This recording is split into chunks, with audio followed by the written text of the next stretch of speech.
Today we have some more actual history about the early days of the American Republic. We will be reading about some of the final depredations and battles that took place during the Northwest Indian War in the 1790s. This was during George Washington's presidency. When the American Revolution ended in the early 1780s, many of the Indian tribes who had allied with the British continued to resist American encroachment and westward expansion into states like Kentucky, Ohio, and Indiana. Indians also attacked settlers in western Pennsylvania and in Virginia, including Massy Harbison, whose captivity we read about in a recent episode on this channel. In today's episode, we will read about some further attacks by Indians on Massy Harbison and her neighbors near Butler, Pennsylvania from 1792 to 1794, as well as the peace that was finally won by General Anthony Wayne at the Battle of Fallen Timbers in 1794. We will be reading from this book, A Narrative of the Sufferings of Massy Harbison from Indian Barbarity, published by Massy Harbison all the way back in 1825. So here is the final episode in our series on the story of Massy Harbison, written in her own words. As you will see, she still had reasons to be very worried about being recaptured into a captivity where she would have to endure that which is more to be dreaded than death. In the revolution of human affairs, it not unfrequently happens that circumstances which are small in themselves are overruled by the moral governor of the universe, so as in no small degree to contribute in the accomplishment of very important events. The circumstances of the Western country at this period of its history required much individual suffering before general blessings could abound. It is no small alleviation of our individual sufferings if we are enabled to see that they in any measure contributed to a general good. In reflecting upon the events which contributed to the final liberation of this country from the deadly rifle, the tomahawk, and the scalping knife of the Indians, I have the felicity of believing that the sufferings which were recited in the preceding chapter had some small share in bringing about a successful issue, as they tended to give fresh impulse to those who were already engaged in the conflict, and to engage others in it. On the Tuesday after my arrival at Coe's Station, I was taken before the officers and spies who were stationed on the frontiers, and very strictly examined respecting the number and designs of the Indians, the situations of their camps, and their prospects and anticipations, as far as I had become acquainted with them.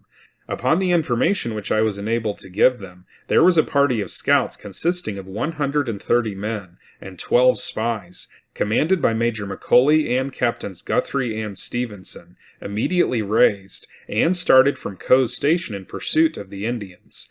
This party explored the woods, and at length, with considerable difficulty, they found the camp which I had described to them, and ascertained that it was as large and apparently as much frequented as I had represented it to be. But the Indians had fled from it, doubtlessly under the apprehension that my escape from them would lead to their detection.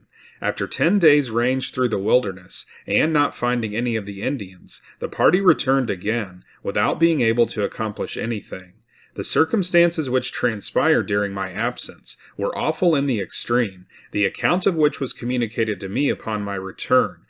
Now I was informed that my dear child that was scalped, tomahawked, and stabbed lived in agony, notwithstanding the inhuman treatment which he received, for 2 days. The Indians left us and went towards Puckety, went on to the house of John Curry, and plundered and burnt it, and burnt the barn and all in it, and the family very narrowly escaped. They were alarmed while they were in bed, and fled from their habitation nearly naked. When the savages found no one in the house, and were consequently unable to gratify their savage thirst for blood upon human victims, they went and killed and scalped the calves, and hung the scalps on poles, and shot arrows in the cows. After they had committed all the depredations and acts of cruelty which they were able at Mr. Curry's, the savages went on to Puckety. But the news of their depredations went before them, and the inhabitants were flying in every direction. They had not proceeded much more than a mile up the creek, when they fell in with the families of Mr. Flails and Mr. Mellons, who were flying from the Indians. The Indians immediately fired upon them, and wounded the 2 men and old Mrs. Flail, and took the eldest daughter of Mrs. Flails a prisoner. Her name is Elizabeth, and with Miss Flails they took the horses belonging to the families and all their plunder, and burnt the house and barn of Mr. Hugh Mellons. 50 or 60 women and children who had fled from their respective houses from their murderous enemies for safety collected together that night at the house of Mr. McLaughlin's, where the Indians came in the night and took a number of horses from a field by the house. In the evening Mr. John Anderson and son went from the house of Mr. McLaughlin to their own house, a little distance to settle a little business, after which on their return to their company, as they were coming to the fence, to cross the footway to come to the house, the gun of young Anderson most unaccountably went off, for nothing was further from their wish than firing at such a time as this. But upon this providential fire, 7 or 8 Indians started up a few yards from them, and ran off with all speed, doubtless imagining that their ambush was discovered, and that they were in danger. But the going off of the gun cannot be accounted for, only as it was the merciful and miraculous interposition of divine providence, for the preservation of their lives and the lives of others. Those who had fled to this situation, feeling that it would be unsafe for them to remain there any longer, before daylight the next morning fled, in a most deplorable situation, from the frontiers to the inhabited part of the country.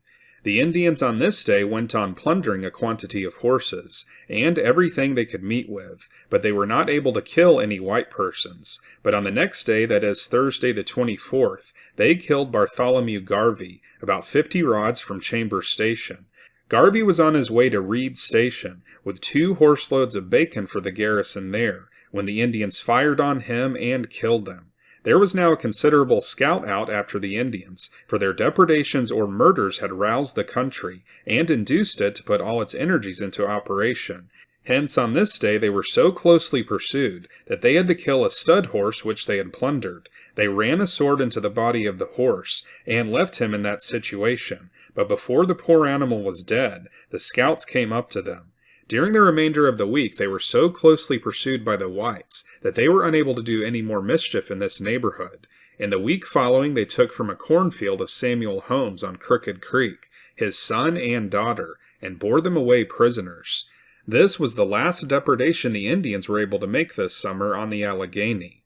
About 5 weeks after this, my husband, being one of the spies, was out with one of the scouts, when they fell in with an Indian about Puckety and killed him, as he was in the act of firing on them, and thus my husband, to revenge the murder of his children, scalped him. This was the only injury which we were able to do to the Indians through this summer. Elizabeth Flails, whose captivity by the savages was mentioned in a preceding page, after 16 months' absence, was again restored to her friends. She now lives on the waters of Buffalo in Armstrong County, Pennsylvania, and has given the following account of her captivity and escape. She says that the Indians took her across the Kiskiminetas, and in the forks of the Kiskiminetas and the Allegheny, because they were so closely pursued by the white people, they hid her there 3 days. While she was in this retreat, she says, she saw white people every day. On the 4th day they took up the river for a considerable distance. There they made a bark canoe in which they took her across the river. This day they killed a deer and dressed some of the meat, and the smell of the meat made her faint, for she had been from the time of her captivity without food. While they were in this place, the 2 Indians from whom I made my escape came to them, and showed them the scalp of the boy they had taken. They stated that the white people had come upon them, and took the woman away from them. This refers to me, and this was the way they accounted for my escape from the Indians. Miss Flails said she knew a shawl of mine which one of them had about his neck. The Indians told her they must alter their course, as there were white people after them. A little before the sun went down, she said they came upon a track of a person, who was traveling without anything upon the feet. When they saw this, they were struck with astonishment, and one of the savages followed the track until dark. At dark they rang a bell, and made a noise like owls, to bring him back to his party again. When he came back, he said he had heard either the cry of a child or a young bear, he could not tell which, but said he listened and examined for a long time, but could hear nothing afterwards. This was without doubt the very Indian who pursued me, and the cry which he heard was that of my child, when I put him down to collect some leaves to make a bed. Doubtless this was the man who remained near me so long, when I took my child, hid him in my bosom, and hid him in the boughs of a tree as before mentioned. Miss Flails said that she was claimed by one of the Indians for a sister, in the room of one he had lost by death, and she was adopted into his family as his sister, according to the mode of adoption among them. They took her to Guayahaga, and there she had to hoe corn a little, but the Indian who claimed her as his sister was remarkably good to her. From hence they went to the river to the traders, who came to deal with them and receive their booty. She said she had a desire to speak to the traders to see if there were any probability of escaping with them, but it came to the last day of their stay, and she almost despaired of an opportunity. When she had almost given up the hope, she went to the spring by the side of the river, and the trader saw her there, and had a desire to speak to her. And she came to him, and the plot was laid for her to escape that night at 9 o'clock. At the appointed hour she went to the river, and crossed it before the trader came for her. But he came according to appointment, took her, and hid her for 2 nights and 1 day, during which time the Indians made every search within their power, but all in vain. When he was ready to start with his cargo, he came and dressed her in his own clothes, and put a gun in her hands, and took her right through the camp of the Indians, at a late hour of the night, and she was not detected, notwithstanding all their vigilance. The trader then took her to Detroit, and she was there furnished with clothing, and there she remained until June the following. He then took her with another of the Indians' prisoners, which he had brought with him that spring, through the wilderness to Bald Eagle Valley, on the Susquehanna, to his own house, and then she wrote to her father, and her father went and brought her home to his own house again, where she was received, almost as one from the dead. He also brought the other liberated woman with him. After these scenes of trial, privation, and distress had passed over, the privation we had suffered in the complete plunder of all our property by the Indians left us entirely destitute of the necessaries of life, so that when we settled down at Coe's Station, among comparative strangers, we had to begin anew. Here I had to enter upon hard labor in washing, etc., for the men at the station, to procure a livelihood. In this station, which is about 17 miles above Pittsburgh, I remained nearly 3 years. The remaining part of the year 92 passed over, without any material injury being added to the last which has been before related. There were numerous alarms, and the inhabitants frequently fled from their plantations to the station for safety. During the whole season there was a strong guard kept up at the station, commanded by Major McCully. In the year of 1793, the army, under the command of the gallant General Wayne, so completely occupied the attention of the Indians that they were unable to commit any depredations upon the frontiers. In 1794, the Indians again made their appearance, and commenced their horrid work of pillage, spoliation, and murder. In June they attacked a canoe going up the Allegheny River to Franklin, and killed John Carter, wounded William Cousins and Peter Kenner, but they were unable to obtain the scalp of either of them, for the man they killed, instead of falling overboard, fell into the canoe, and the men who were wounded paddled the canoe out of their reach. 2 or 3 days after this, the savages attacked the boat of Captain Sharp, as he was descending the Kiskiminetas River, about 15 miles from its mouth. In the attack which they made on Captain Sharp's boat, the Indians were but too successful, for they killed 4 of his men, and mortally wounded the captain himself, who survived the wounds which he received for several weeks, but died of them in Pittsburgh. The boat in which they were killed and wounded floated down the stream, entered the Allegheny, and passed 2 stations in the night, without being discovered, or without the assistance of anyone on board to steer or to row her, and came opposite to Mr. Thomas Gerty's, a little below the mouth of Deer Creek. When the 4th man died, and when the women who were in the boat, fearing that the captain was about to expire, and that they were to be left alone, called to the people on the shore for their assistance, who immediately put off a boat to their assistance, and brought their boat to shore. 4 of the men had wives in the boat with them. These were compelled to witness the murder of their husbands, and to set in their blood, as it flowed freely and warm from their veins. The wife of Captain Guthrie, who was in the boat with her husband, was shortly after she arrived in Pittsburgh, delivered of her 9th child. The men who brought the boat to shore, after they had made every arrangement they were able, took the boat to Pittsburgh.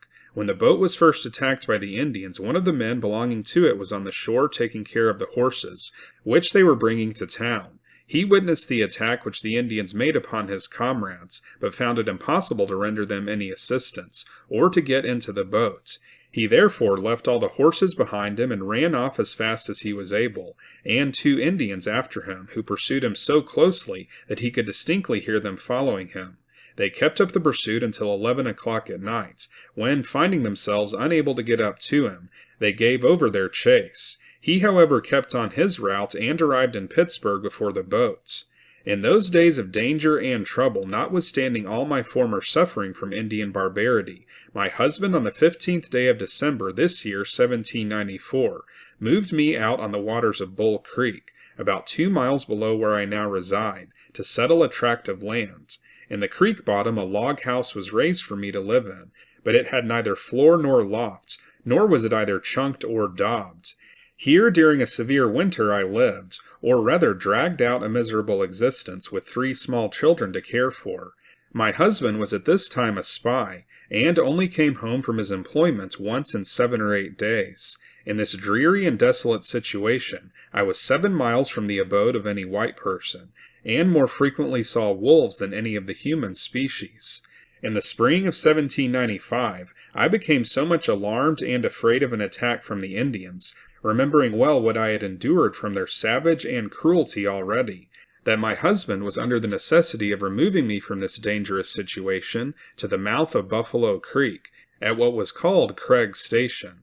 Here 5 women and 13 children lived together in peace, all the men at the station being out endeavoring to ascertain the movements of the Indians. This station was the place of their general rendezvous. Sometimes they would repair to it of an evening, and sometimes we were left alone. Nothing particularly occurred until about the middle of May, when one evening as we were about to call the cows to milk, we observed them at a point of a hill, and the hindmost was coming apparently much frightened, and the dogs began most fearfully to bark. With the deepest anxiety we stood at the door of the station and listened, and distinctly heard whistling on a charger in different directions as fast as they could respond. At this time we were in a very defenseless situation, having neither man nor gun, and being perfectly unprepared for an attack. We hastened into the house to consult what was best to be done. Most of the women were dreadfully afraid, and anticipated nothing but death, or that which was more to be dreaded than death. All concluded if we remained at the station till day, we should be murdered. I then proposed that each woman should take her own children and take a blanket, and go into the woods apart, and there secrete ourselves until the morning. This proposition was no sooner made but it was rejected. The rest objected to leaving me, believing that I was the best able to plot a retreat and escape, having before been so much accustomed to those scenes of trial. What steps to take we were at a loss to determine, for our situation was as defenseless at the river as it was at the station, for provided we could ever gain the river, we had no craft but a pirogue, without anything to work it but oars, and they were so large that it was impossible for us to work them. I then requested 2 of the women to take some beds to the boat, and to take the children and put them on the beds, while I went with 2 more women to the boat, and placing the oars under water to prevent any noise, with a handsaw I cut the oars in 2, so that I was able to make paddles of them with a draw knife.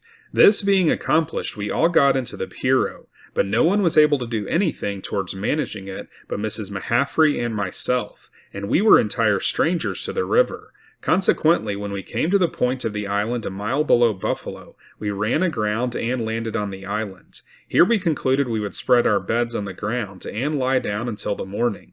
But we no sooner came to this conclusion than we beheld a fire kindled at the top of the bank on the Indian side of the river.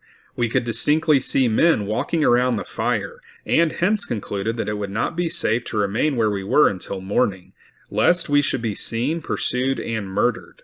We therefore waded into the water, and exerted ourselves till we succeeded in getting the boat back into the stream again, and went down the stream as far as Owen's Station, and here we again ran aground, and got into such difficulties that we were unable to extricate ourselves from them.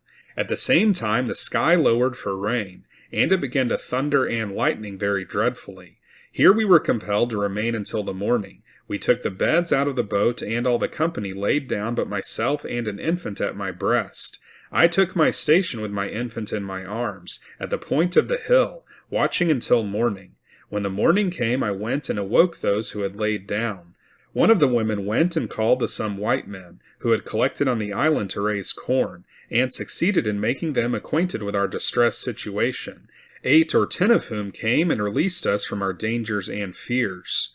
The men of the station came home the next day, and came and took us back again to the station. The Indians, however, committed no depredations for 5 or 6 days from this. It was supposed that they found they had been detected, and therefore did not attempt anything. At the end of 5 or 6 days they came back and began to chase the horses within a few rods of the house, but by this time a force of 40 men had collected at the station, and therefore we were not so apprehensive of personal injury. But we could hear them chasing the horses most of the night. Some of the horses escaped to the house, and 2 of them crossed Buffalo Creek and ran to Coe's station. The men were watching during the night on and about the house. In the morning they pursued the Indians, so that they were unable to take away any horses. This was the last attack the Indians ever made on the banks of the Allegheny for plunder or murder. From this time the frontiers enjoyed repose, and were enabled to pursue the cultivation of their soil, each man setting under his own vine and fig tree, without molestation or dread. In the fall of this year, having defeated the Indians, General Wayne made a treaty with them, which they have found it to be their advantage and safety to regard. On the 17th of August I again went back to my last winter's quarters on Bull Creek, and still remained without neighbors until the cold weather, when 2 families, one about 3 miles, and the other about 4 distant, came and settled. The one, named Mr. Ezekiel Davy, is now living on the same plantation, on which he then settled. These were the only neighbors we had until 1796. Since those days of privation and sorrow, I have been a widow to take care for a numerous family. Vicissitude and sorrow have still marked my journey through life, but having obtained help from God, I continue to the present day, and in the midst of all my judgments and trials, I have cause to bless the name of the Lord for his deliverance and his mercies. So that is it for this episode, and it is the end of our series on the capture and escape of Massy Harbison. Her husband was wounded in St. Clair's defeat in November of 1791, then she was captured in May of 1792, and after she escaped, she was still in much danger of being recaptured. There are no pictures available of Massy's husband, John Harbison, but this is a picture of his grandson, also named John Harbison, born in 1826. This John Harbison was known as the Bee King from Pennsylvania, because he brought several large colonies of bees from New York to San Francisco in the late 1850s, and established thousands of colonies of bees making honey in California. He exported honey to many eastern cities in the U.S., as well as to Japan, England, and France. He died in San Diego, California in 1912, at the age of 86. We also heard about the captivity of Elizabeth Flails, around this same time period, and by the same group of Indians that had captured Massy Harbison. I have not been able to find any information at all about Elizabeth Flails. If you know something about her, then let us know in the comments below. An interesting aspect of her story is that she was adopted as a sister of a male Indian. I wonder if she was really adopted as a sister, or whether she was really taken as a wife. Massy mentioned that she was taken as a wife when she was captured, and she also mentioned that which is more to be feared than death, when she was in danger of being recaptured. Let us know what you think in the comments. Was Elizabeth Flails adopted as a sister, or did she just claim to be adopted as a sister when actually she was taken as a wife? This channel is called Unworthy History because we cover actual history that has been labeled unworthy to discuss on history channels on TV. But here on this channel we keep this worthy history alive by reading directly from old books. If you'd like to help keep actual history alive, then consider joining our Patreon page or becoming a YouTube channel member. For $5 you will have access to our members-only videos, and your contribution will be recognized at the end of each episode. So if you want to see more episodes like this, then be sure to like and subscribe, and we'll see you next time on Unworthy History.